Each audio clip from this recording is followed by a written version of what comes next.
श्री कृष्णा श्रीमद् भागवत कथा में आपका स्वागत है। आज छठे दिन की लीला भगवान श्री कृष्ण और कालिया नाग की अद्भुत प्रसंग, जिसका श्रवण मन और जीवन दोनों को शुद्ध कर देता है।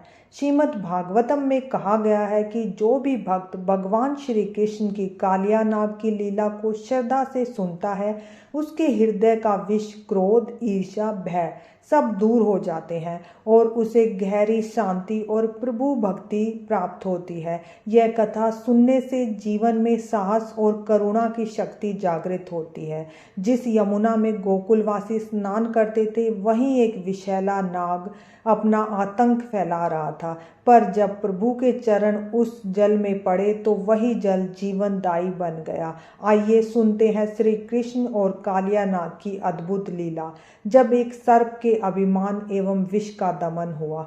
एक दिन बलराम जी श्री कृष्ण तथा गोप बाल के साथ वन में नहीं आए। उस दिन सभी गोप जल पीने के लिए यमुना के तट पर आए। जल पीते ही सभी बालक मृतक नीचे गिर पड़े।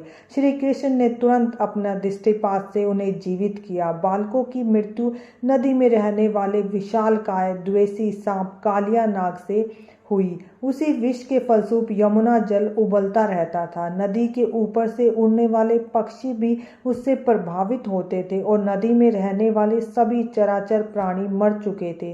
तब श्री कृष्ण ने अपना कमरपट कसा और कालिया से युद्ध करने के लिए तैयार हो गए।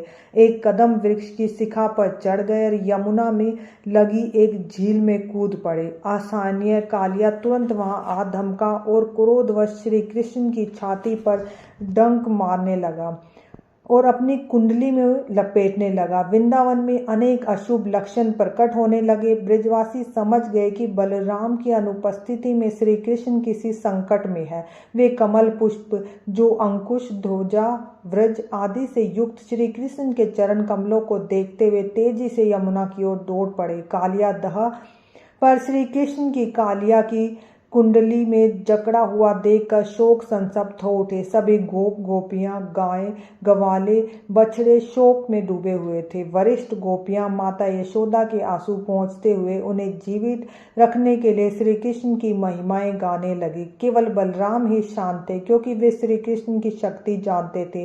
गोपगण झील में कूदने के लिए तत्पर थे, किंतु बलराम ने उन्हें रोक दिया। वृंदावन में आए किसी भी विपदा के समय ब्रजवासी अपनी सुरक्षा से अधिक भगवान श्री कृष्ण की सुरक्षा की चिंता करते थे।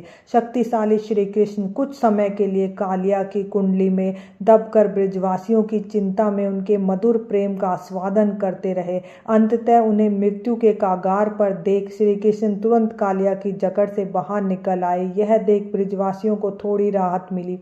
श्री कृष्ण ने अपना शरीर का विस्तार करना आरंभ किया, जिससे कालिया की कुंडली फटने लगी और कृष्ण को छोड़ना पड़ा। क्रोधवश कालिया ने अपना फन उठा लिया और तेज सांस लेने लगे। उसके नथुने विष पकाने वाले विशाल पात्र लग रहे थे और आंखें अग्निपुंज। कालिया तेजी से घूम रहा था, किंतु वह श्री कृष्ण को काट नहीं सका। कृष्ण कालिया के फन पर जा चढ़ा और सर्प द्वारा निरंतर डंक मारने का प्रयास करने पर भी फनों पर तालबद्ध नृत्य करने लगे।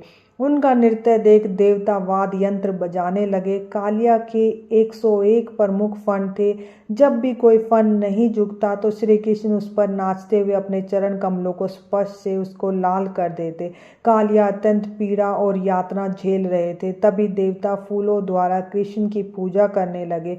श्री कृष्ण समस्त कलाओं व विद्याओं के स्वामी हैं।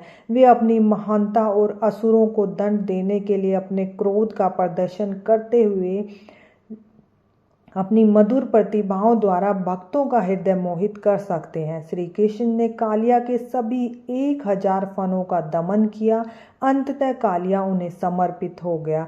उनके गर्भ को चूर हुआ देख कालिया की पत्नी यानी नाग पत्नी अपने बच्चों के साथ आई। श्री कृष्ण से अपने पति को मुक्त करने की प्रार्थना करने लगी। वे बोली, हे भगवान, आपके द्वारा कालिया को दिया गया दंड पूर्णतः उपयुक्त है। हमारे पति के प्रति आपका क्रोध वास्तव में आपकी कृपा है।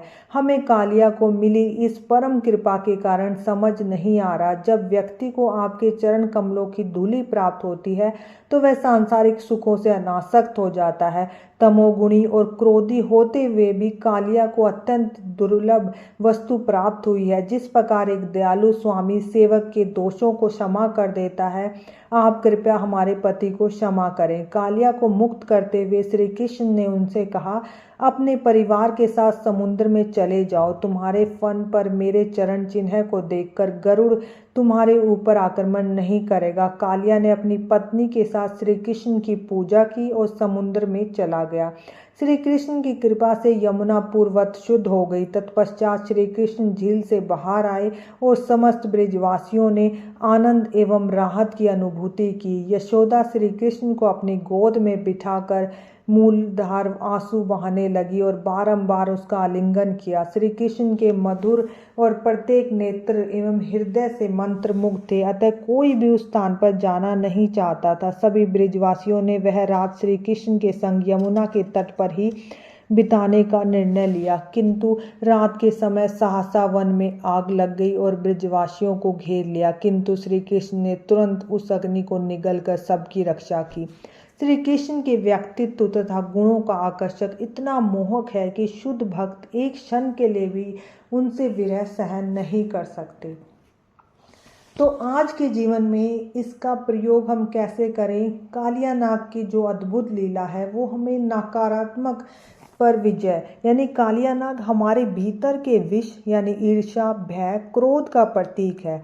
श्री कृष्ण का उस पर नृत्य करना बताता है कि यदि हम अपने भीतर भगवान को बसाएं तो सारी नकारात्मक भाव शांत हो जाते हैं। साहस और करुणा, श्री कृष्ण ने कालिया नाग को मारा नहीं बल्कि सुधारा। यह हमें सिखाता है कि हमें भी दूसरों को सुधारने की कोशिश करनी चाहिए, सिर्फ दंड देना नहीं। प्रभु को याद करने की शक्ति, जब जीवन में समस्याएं विष की तरह फैल जाएं तो नाम जप और भगवान की भक्ति ही हमें शुद्ध और शांत कर सकती है। इसलिए नाम जप करके अपने भीतर के विष को बाहर निकालना चाहिए, जिस प्रकार कालिया पर भगवान ने नृत्य किया था।